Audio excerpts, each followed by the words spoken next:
Iskreno, vest u trudnoći bivše učesnice zadruge Ane Korać mnoge je šokiralo. Opšte je poznato da starleta već neko vreme uživa u ljubavi sa misterioznim momkom u kojem se jako malo zna.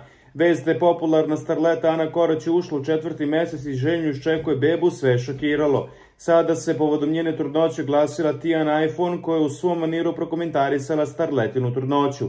Bilo čiju trudnoću komentariše i gledam na istu pozitivu. Ja joj na tome čestitam od sveg srca. Pošto njoj novac do sada u životu bio prioritet i pokretačka snaga, ja se nadam da će joj to dete promeniti pogleda na svet. Što se tiče povlačenja iz medija, mislim da njen partner ima tu veliki uticaj ako grešim. Pametno sa njene strane da u miru sa što manje stresa izgora trudnoću. Para vrti tamo gde burgija neće, istakla je iPhone-ka.